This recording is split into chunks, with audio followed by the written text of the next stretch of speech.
spreading misinformation, I'm the truth seeker. Cut through the lies like a blade, I'm a fact checker. Black communications, the social media follow. Unmasking fake news, exposing them all tomorrow. I'm on a mission, fighting for the information. No room for deception, it's time for retaliation. Black communications, we set the record straight. Real news, no filters, just the facts we dedicate. Fake news spreading like an epidemic outbreak, but I won't back down, I'll be the one to make them choke. Black communications, now they're relevant until exposing all the lies. Watch them burn in hell. Hindi pwede na may ibang tama or may punto ka. Kailangan sila lang yung pwedeng, sila lang yung tama lagi. Saan yung utak nito mga to? Una sabi mo nagugulat ka dahil di ka pa suspendido, Mayor, di ba? Tapos kakambyo ka na rumors lang din naman yun. So sa madaling salita, nagulat ka sa rumors. Nasaan naman ang logic dyan, Mayor? Nasaan ang brain cells? Sino kaya yung may sabi na nakakatuyo daw ng utak ang paghitit ng katol? Parang may katwiran. Yan malamang ang napapala ng mga nakikinig sa mga Marites fake news. So bakit ganun ba kasupot talaga yung mga galawan ng itong mga to? Di na lang pwedeng hayaan na lang. Maglaro lang kayo ng patas.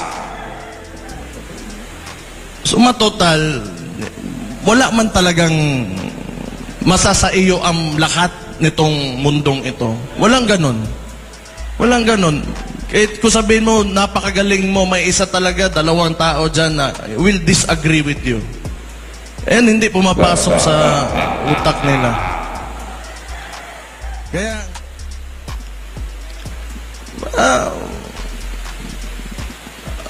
tingin ko lang masyadong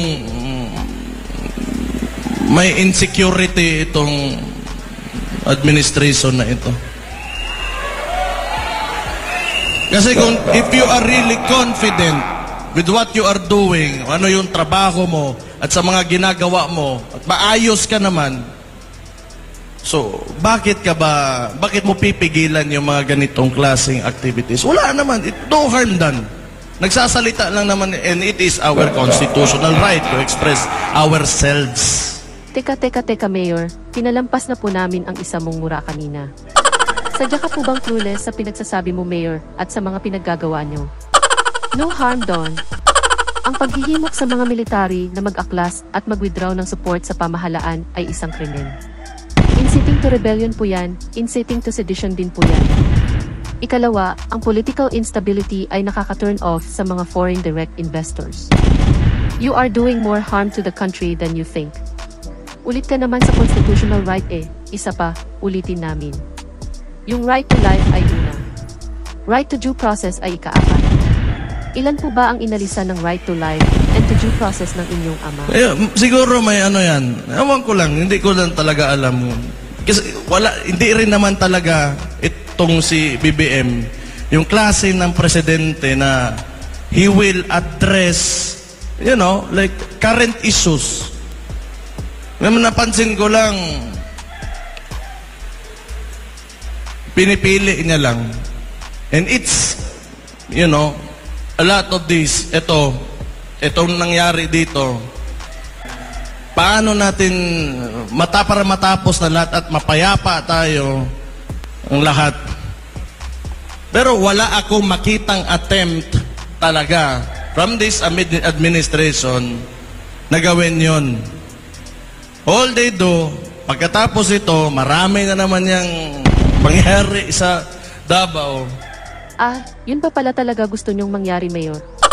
Na ang Pangulo pa ng Pilipinas ang lalapit sa inyo at makikipag-usap upang matapos ang mga kakaiyak at ngaw-ngaw nyo. Wow! Gusto nyo ba, Mayor, na unahin niya muna kayo kaysa intindihin ang mga problema ng bansa at pag-aayos sa kalat na ginawa ng ama mo? Naman, how can you be so arrogant, Mayor?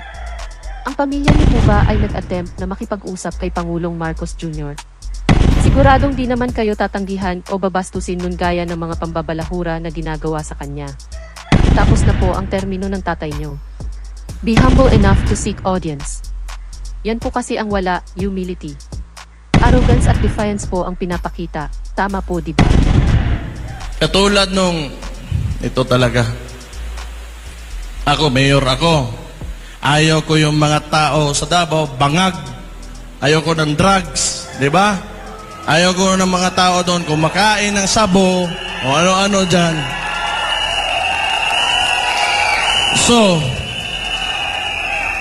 you know, wala naman talagang sinabi ko, I'm declaring war on drugs. This city is against drugs. O anong ginawa nila? Nirelieve nila 36 ka pulis. Wala naman ako inutusan. Tanga talaga.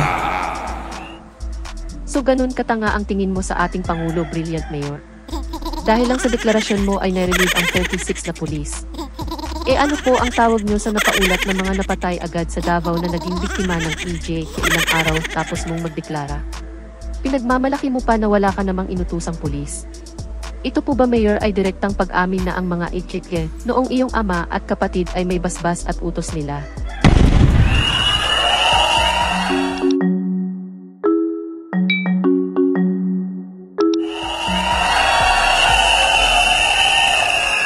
Kung yun,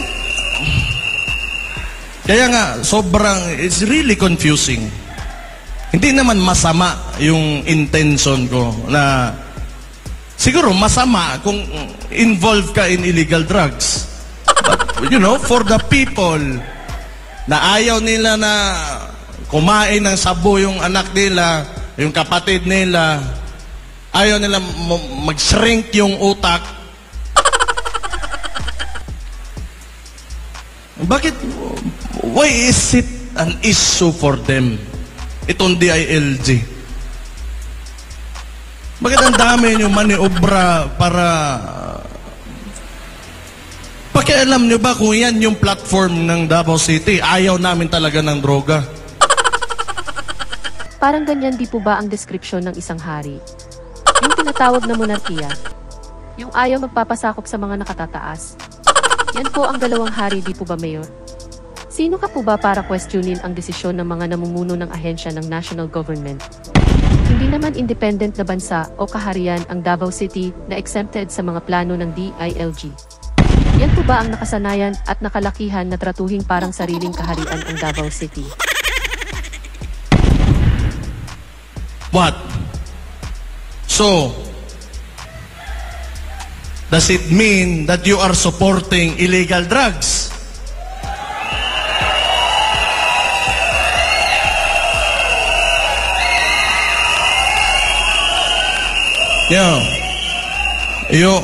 The declaration on war on drugs is because I am concerned of the welfare of the Davaoenos. Mayor, meron na po ba ikaw na napakulong na big-time drug dealer sa Davao mula nang ikaw ay manungkulan bilang Vice Mayor at ngayon ay 2 taon na Mayor?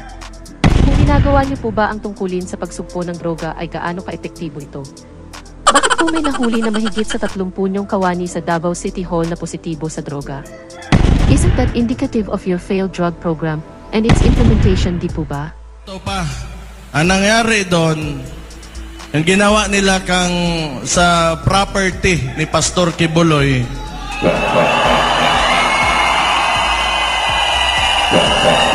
this is a very recent one.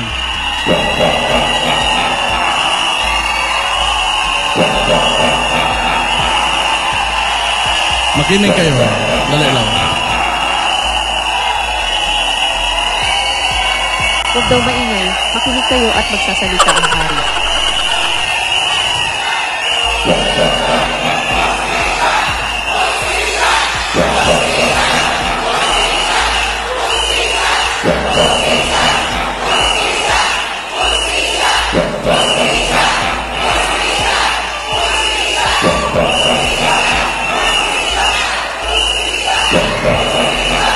Tama talaga. Yan ang wala talaga sa Pilipinas. Hustisya. Naku, Mayor, agree po kami sa iyo dyan. Wala talagang hustisya dito sa Pilipinas. Biruin mo, Mayor, halos 12 taon na mula nang nagsimula ang mga EJK dito sa Pilipinas ay hindi pa rin nananagot sa batas ang pasimuno nito. Tama ka dyan, Mayor.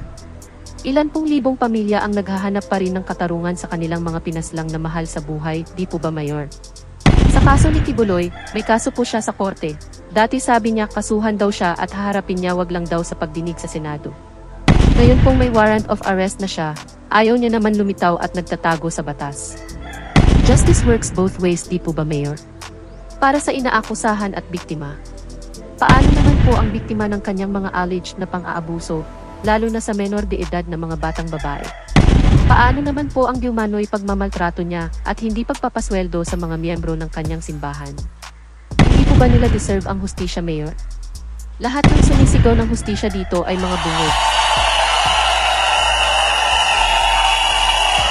Mr. President, pakinggan mo yung mga tao mo.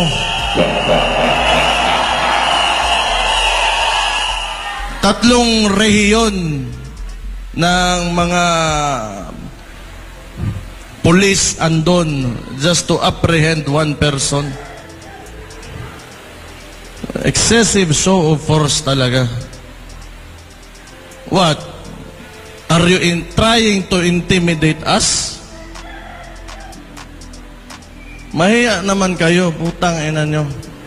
Pang-anim mo na yan, Mayor. Di na kami At higit sa lahat, inyo. Pasok ulit. dapat talagang panagutin. Bigyan ng hustisya ang ginawang panggagahasa, pagsasamantala sa pera ng mamamayang Pilipino. At doon sa mga supporter ni dating Pangulong Duterte, alam nyo mga kaibigan, hindi ko kayo hinihimo na maniwala. Gamitin natin ang utak, gamitin natin ang isipan, imulat natin ang mga mata, huwag tayong maging tanga na panatiko ng dating Pangulong Duterte. Ang mga tao ang naglagay sa inyo dyan. Puta ina, si Raulo talaga.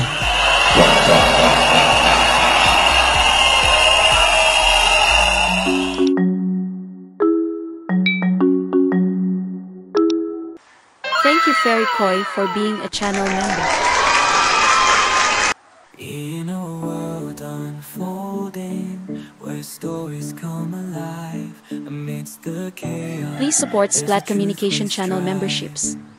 For small amounts per month, you would be able to help us continue our fight against fake news and disinformation. We have 3 levels of memberships: Splat Beginner, Splat Intermediate Plus, and Super Splat. Channel members have the any or all of the following perks: Loyalty Badge, Priority Reply to Messages, Members Only Live Chat, in-video and live video shoutouts, Early Access to Videos, Connecting to Social Media, Free and Discounted Merchandise. Hurry! Please become a channel member now. What can you say? Kindly share your thoughts in the comment section. We hope you enjoyed and learned something today. In behalf of the Splat Communications team, till next time. Stay safe. Rosa out. Bye. Ain't no land of misinformation, I'm the truth seeker. Cut through the lies like a blade, I'm a fact checker. Splat Communications, the social need to follow. Inactivating news, exposing them all tomorrow. I'm on a mission, fighting for the information. No room for deception, it's time for retaliation. Splat Communications, we set the record straight. Real news, no filters, just the facts we dedicate.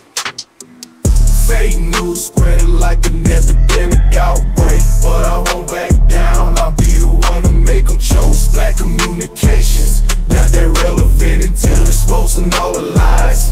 Watch